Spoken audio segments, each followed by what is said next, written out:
because we are fed up and we've had enough. This is Women's March Cleveland's anniversary, the 6th anniversary. It is also the 50th anniversary of Roe v. Wade. My body, my choice. Women's lives matter. Women's lives matter. Before the summer was not much of an activist. You know, I felt like I always wanted to be an advocate for my patients. But I found myself kind of leading this movement here. My body, my choice. Our bodies, our choice. What do we want? What do we want it? What do we want? What do we want it? What do we want? Her baby from the struggle. Long time had a hustle. I'm glad we made it through. I'm just glad we made it through. Pull up in that rain, see me ballin'. Yeah, 30 feet on my wrist like I'm. Hey guys, it's your girl Laura Cowan. Laura Cowan. I was gonna say, of what show? How about Tea Time with Laura? As we get the tea on what's happening out there, and we're gonna talk about the Women's March, a recap of what's going on with Saturday's Women's March. I'm Laura Cowan, your domestic violence advocate, your girl here in Cleve, doing her thing. You might have seen me on various shows like ID, Dr. Phil, Tamara Hall, Anderson Cooper. I can go on, my God. And I do everything I do because I am a survivor of domestic violence. And we're presently at CMHA, also helping people going through abusive situations. So today I have with me my guest is Maosha Vales. This is why we gotta walk around, because we gotta protect ourselves. I am the first commander of the Black Women's Army, so we decided to form an organization amongst women, for our women. Blue hole right there. Right there. Blue hole right here. Right here. Right here. This is what we go through a day in life, every day. I call her Mo for short, just in case I do mess her name up, because I will butcher her name. And Mo's going to talk to us today. She's going to give us a little recap and opinion of what she felt about the march out there in freezing cold. And we're going to do our thing. We're going to talk about B, of course, the documentary that we're working on. B, A Raised Fist. Mixtape, Volume 1. And working with the Madwork Studios. And here in Cleveland and Atlanta. So you can't miss it, guys. We're going to be really doing this. This is all about activism, something that's close to me and Moasha. So she knows, I know. Now you need to know. Okay, so here you go. Tea time with Laura. Let's go. Laura always calls me Mo, but it's actually Maosha. Like, so it's Maosha is the Vietnamese name, and it means rising star. Rising star. And yes, it means rising star. And I got involved in activism after my stepfather was killed 2008 by 2 young boys, and my mother started going to Black on Black meetings, so I was going to meetings with her. And getting involved. Once we got involved in that, we started looking for the women, Amanda Berry, Georgina D. Jesus. At that time, they had just came up missing, so we were passing out flyers, looking around for them, and and then after that, I was still involved in Black on Black, and I got real involved, and I became a member there. Some years later, I was asked, which was last year, I was asked to form the Black Women Army up under Black on Black crime. So now I'm the founder and the first commander of the Black Women Army, which is composed of 15 women. And it's 3 generations of me, my mother, 2 of my daughters, and some other advocates and activists, women that's involved in Black on Black crime and other different organizations that they're in. And I am also a member of the IBPOEW of the world, the Elks, and I just became an Eastern Star and a member of the Black on Black crime. So I'm in so Yes. many different organizations, and I'm secretary at Metro Health Hospital, which is the #1 trauma center in Cleveland. Well, that right there speaks volume. Wow. You know, Mo, the founder of the Black Women's Army, say that with a smile, girl. Black Women's Army, okay.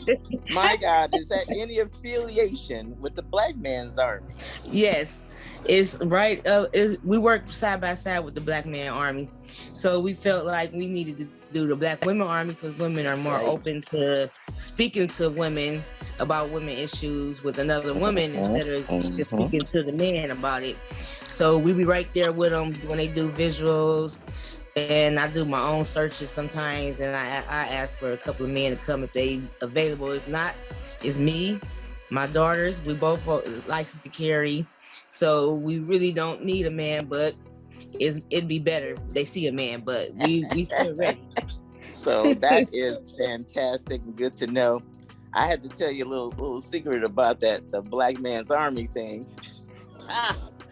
Al will tell you too. It was one gloomy day when Reverend Al Sharpton came into town. He spoke at Olivet with Pastor Jawanza Cowan and Art McCoy was the twins and another couple of members of the Black Men Army and Al Porter. And we met up there. I mostly came down to take some pictures, to be honest with you. And so they were short a staff or two. So the next thing I know, Art said, "Hey, get in formation." What's getting on formation for? The car door opened up. I'm in the parking lot, and who gets out? This black huge SUV is Reverend Al Sharpton himself, and he gets in the middle of us, and we all surround him. And our McCoy said, "This is the Black Man's Army." So right away, Al kind of looked over at me, going, "You ain't no guy," in a way of speaking, though. And I said, "Black Man's Army +1." So today, let me get my cup of sip. We're going to be talking about the Women's March. The Women's March Cleveland, because you know they have several types of women marches all over. But this is the Women's March Cleveland 2003 version. Now you were there for last year's, right? Yes. It wasn't that many people there last year. Really? Was it as cold as it was like this year? Yeah, but the year before that, it was real cold. I think I almost was about to have frostbite because I was trying to use my phone and record. Every year is real cold. And then we marched over the bridge. I didn't get a chance to do it this year. I didn't know if they did it or not. No, they didn't do the bridge. They went around the block. It came up 25th Street and back to the little park. So yeah. So let me get your take and the tea on the march. How do you feel about the march? Give me your opinion. I feel it could have been a lot more women of color there, because every year is usually the same amount of Caucasian women there. And they really be there for the cause, but we just need to be more in attendance as far as our culture and our ethnicity coming there instead of just the Caucasians together for the women. That's why I'm trying to get together and grab more women of our color and even more younger women. I was actually honored for my daughters to be there, and they're 30 and 29. Well, 31 and 29. That's right. That would be important. I mean, come on now. They're the next generation behind us coming up, and they need to see what's going on and get involved as well. I used to tell Al and Art that all the time in college. Mod, you guys are getting older. We got to pass the baton eventually, but we got to bring them into the fold and show them what we're doing. Yeah, we can't be walking with our walkers and trying to do the march, and we can't march. Thank you. My mother already is marching with her cane already. No, I was there with mine. Don't even try it. Oh yeah, she had Kathy Ray Coleman. I will give her props. She had a large crowd out there. It was a good turnout. You're right though. It was young people, older people. I'll say a mixture of, but yeah, we do need more representation. We need more of us there to participate, and especially a lot of men. I was a few men Yeah, I in the was audience. surprised about the men. I was surprised. But they came and they turned out, and we appreciate them Yeah, because our fight and it's their fight too. So they have sisters and moms and aunts and cousins and what right. have you. And if it wasn't for a Women. woman, they wouldn't be here. Exactly. And so it was a good turnout, but I always felt it could be better, especially hitting on some of the right topics. I know Kathy Yeah. did her best. It could have been a little bit more organized, of course. I was just about to say she need an agenda, maybe an agenda next time with who in line, who's gonna be there, and which order, and if everybody can actually get the same amount of minutes to speak as the person above in front of them. Yeah. Instead of seconds. Yeah, we had to pretty much steal our way in. But before Genevieve speaks, we're going to do one verse because we will overcome. You ready, cowboy? We're going to do We Shall Overcome.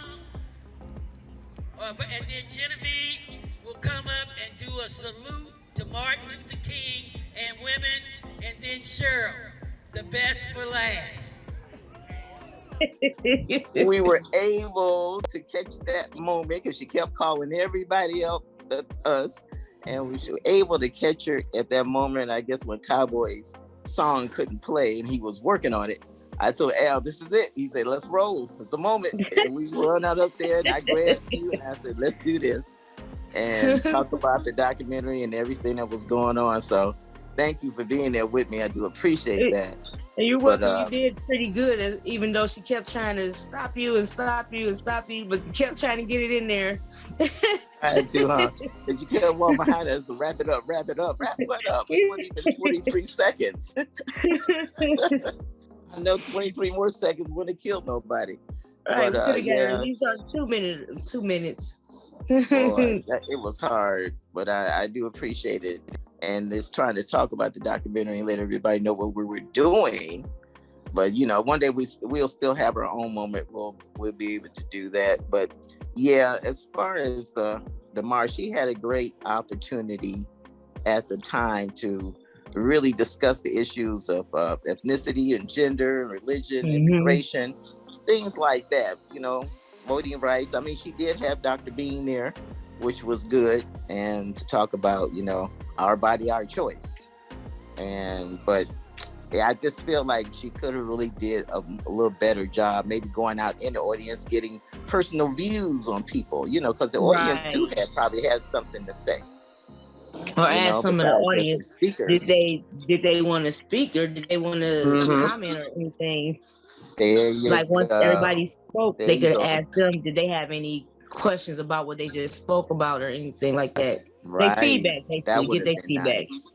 Feedback. I mean, it's all about the audience too, the people, If she had less speakers and could have opened up that time to the floor, I think that would have been crucial too. And so yeah, I mean, you live and you learn. You try to ease that in and talk to her about it. It'll go over her head, of course, but I can try to put some input and tell her maybe next year for 2024, and hopefully, hopefully she'll take the feedback without thinking it's criticism or anything, and use it as being helpful towards the next event. Yeah, and we had a lot of members of the LGBT community there because they really feel strong about that. I did not know that, and that's very important. That should have been brought out as well. Wouldn't have known that if you hadn't said that. See what I'm saying? So that was another. For that, it was majority of them there. Yeah. And someone could have came up there from their organization and spoke. That would have been perfect. I think that's powerful. They should have had impact on that. Yeah. So it's not so much about as many speakers you can get, because she kept screaming, "I got a lot of speakers," and you can get 3 minutes each. With less speakers and shorter talks, more on the stage impact of it, and more impact. Yeah, let's hear what the people got to say. So I'm glad you hooked up with Miss Alexandria Rudin. Yeah. She's a big chief legal person at the legal aid. That was good to know. And I was glad she Hmm. was there. She brought her crew with her. She always comes at all these events. So she's a good support. If you need her for anything like that too, you can reach Yeah. out to Okay. her. She'll be there. Right. Yeah. So I would say one thing too. I know that's Kathy's thing. But the Black Women's Army, let me get the tea. Uh-huh. You guys can hold your own march and do your own thing. You know that, don't you? Yeah. Yeah. Mm-hmm. Definitely. We stand with the doctors. They are going to put a ballot initiative on for abortion in Ohio because when the Supreme Court overturned Roe v. Wade on June 24th, they relegated the authority to either restrict or outlaw abortion to the respective state legislatures. All I can say is just stay involved in community. Keep your eyes open because it Yes. could be things happening right next to you that you don't notice going on. Like everywhere I go, wherever I live at, I pay attention to my neighbors because it could be people that's being held. If something Wow. don't look right, I'm gonna investigate it myself, and then I'll tell the police about it. I don't know if you know about the boy TJ that was found over there by the multi-purpose center. I went to his house and I was there with his father, and we was there with Texas Aqua Search, and they had the dog. So we actually kept going to that house, and the police didn't want us to they didn't want us to investigate, but we were Really? working on a strategy to actually go there one by one, and we were gonna search the area because the house got burnt down, but we were gonna do our own investigating.